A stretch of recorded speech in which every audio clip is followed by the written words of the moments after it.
Sponsored by Costa Marina Case Vacanze, B&B e ristorante a Peschici Gargano. Info 348 83 29 295 costamarinapeschici.it. Impresa Valassi Fermo e Franco. L'arte di costruire e ristrutturare. www.valassiff.it. Trattoria Cantù dal 1897 alle Fornasette di Olginate. trattoriacantù.com. Studio dentistico Caponero Dottor Livio. Sulla bocca di tutti. caponerolivio.it. Treva Home, la tua casa vacanza sul lago di Como. 340 22 45 235 trevahome.it. Lecco in campo Regamonti Ceppi contro l'Olbia. I blucelesti tornano a disputare una partita dopo il rinvio del match con la Pro Vercelli a distanza di 2 settimane. Provano i sardi, tra le squadre più in forma del campionato, con 4 vittorie nelle ultime 5 partite. Ecco che ha un buon inizio gara. Iocolano mette dentro il pallone, anticipato all'ultimo Mastroianni, rimane però in avanti Zeliak che offre il pallone a Masini dentro di prima intenzione, prova un difficilissimo scorpione Marotta. Alla fuori si vede però a sinistra anche l'Olbia. Azione centrale, il tentativo di conclusione alto, altissimo di Biancu sulla tre quarti. Lora gioca un buon primo tempo, scende a sinistra, dentro il pallone non lo arpiona. Iocolano, poi Mastroianni a conclusione che gli rimane un po' strozzata col pallone all'indietro. Nessun problema per Tornaghi.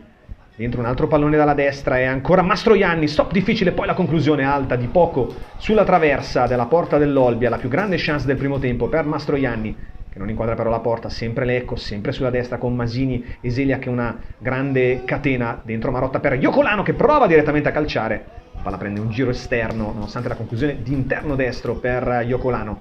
Masini, come detto, sempre ottimo lì, riesce ad evitare l'out, poi invece di mettere a rimorchio calcia direttamente su Tornaghi, che si rifugia in calcio d'angolo.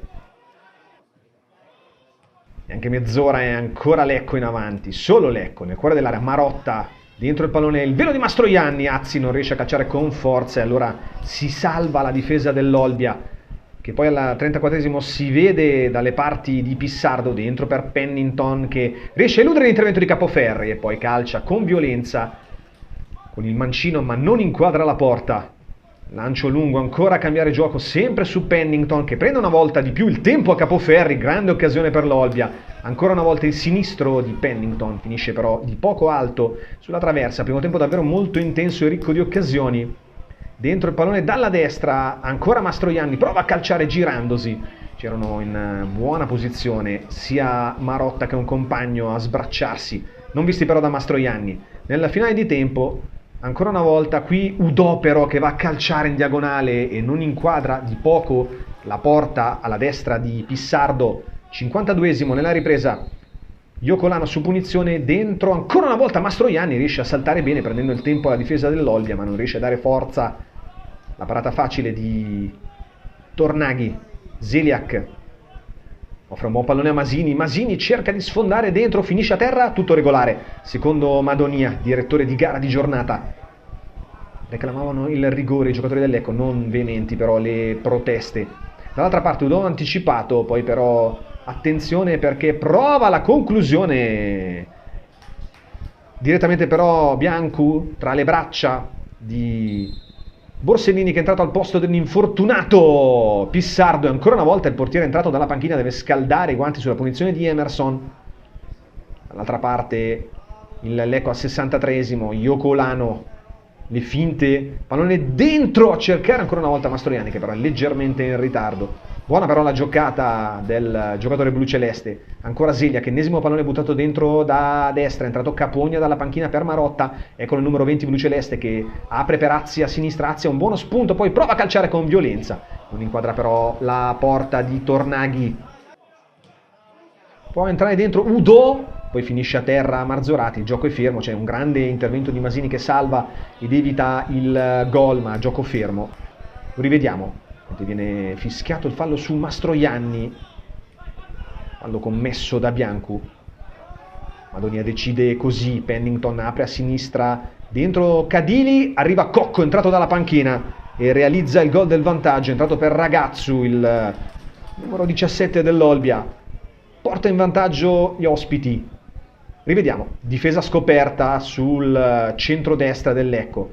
Dall'altra parte, pochi minuti dopo, Iocolano, spiovente alto, Zeliak va a incornare il gol del pareggio. Nessuno dell'Olbia va a contrastare il numero 2 bluceleste, che ha tutto il tempo di segnare, anche se le telecamere cercano Merlisala. È Zeliak che segna davvero senza dover staccare. La difesa zona dell'Olbia non paga sul corner. Lecco che ci prova nel finale, 81esimo, Azzi! Niente da fare, centrale, senza forza, la conclusione, Tornaghi a vita facile, sempre l'italo-brasiliano che apre per Zeliak che tocca 1000 palloni in questa sua partita, cross sull'altro lato, la va a prendere Iocolano, cerca le sue solite finte, l'elastico, le magie, poi scarica per Azzi che però calcia male con mancino direttamente in curva sud. Olbia ancora a sinistra, Udo cerca di sfondare dentro un pallone, stessa azione del gol, il pallone però viene calciato con poca forza e a vita facile qui Borsellini. Lecco ci prova nel finale, Masini scende a destra, prova a mettere dentro un pallone deviato, anticipato Capogna sul primo palo. Si finisce al 92esimo, calcio di punizione, Iocolano non inquadra minimamente la porta, calcia male e su questa punizione di Iocolano finisce la partita. Lecco Olbia 1-1, solo un punto per i blucelesti al ritorno in campo dopo 2 settimane per muovere la classifica, ma il terzo posto ormai si è allontanato.